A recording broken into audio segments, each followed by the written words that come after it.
Paano kung ang isang digmaan ay nagsimula lamang dahil sa maling pangako? Isang easy war lang daw na matatapos sa loob lamang ng isang linggo. Pero ngayon nga, buong mundo ang nagdurusa at ang malaking katanungan, niloko ba ni Netanyahu itong si Donald Trump? Noong December 29, sa Marangyang Resort, dumating si Netanyahu hindi lang para makipag-usap kundi para kumbinsihin ang pinakamakapangyarihang tao sa mundo. Ang target, ang bansang Iran. Ang pangako, madaling panalo, mabilis na pagpapalit ng rehimen at isang historic victory. At bilang bonus, isang prestigious award at isang personal na revenge laban sa Iran. Ayon niya sa isang Israeli intelligence, mahina na raw ang Iran. Wasak na nga daw ang loob dahil sa protest at konting tulak na lang, babagsak na raw ang gobyerno at sa loob lang ng ilang araw, matatapos na ang laban. Pero hindi nga iyon ang nangyari dahil habang lumalalim nga ang digmaan,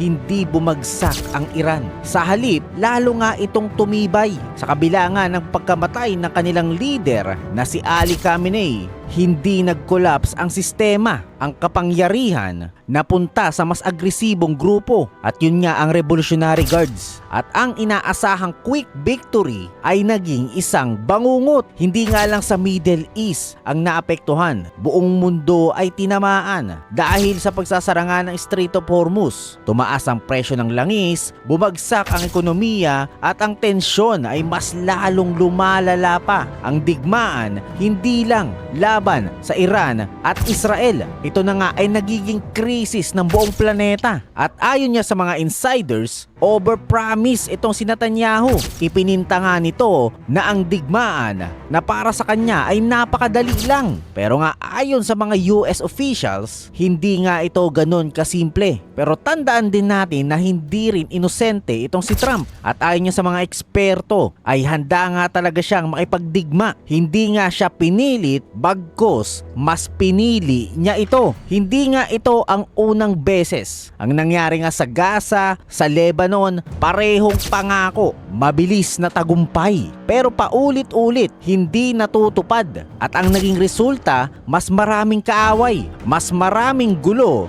at mas maraming buhay ang nasasayang. Ngayon, habang tumatagal ang digmaan, isang tanong ang bumabagabag sa mundo. Hanggang saan ito aabot? Isang maling desisyon, isang maling pangako, pwede ngang magbago ang takbo ng kasaysayan. Dahil ang katotohanan, ang isang easy war ay hindi ganon kadali. Syempre, kung gusto mo ng mga ganitong deep analysis, syempre mag-subscribe, like ka na, and follow our page and our YouTube channel. Dahil sa mundong puno ng propaganda, kailangan mo ng totoong kwento.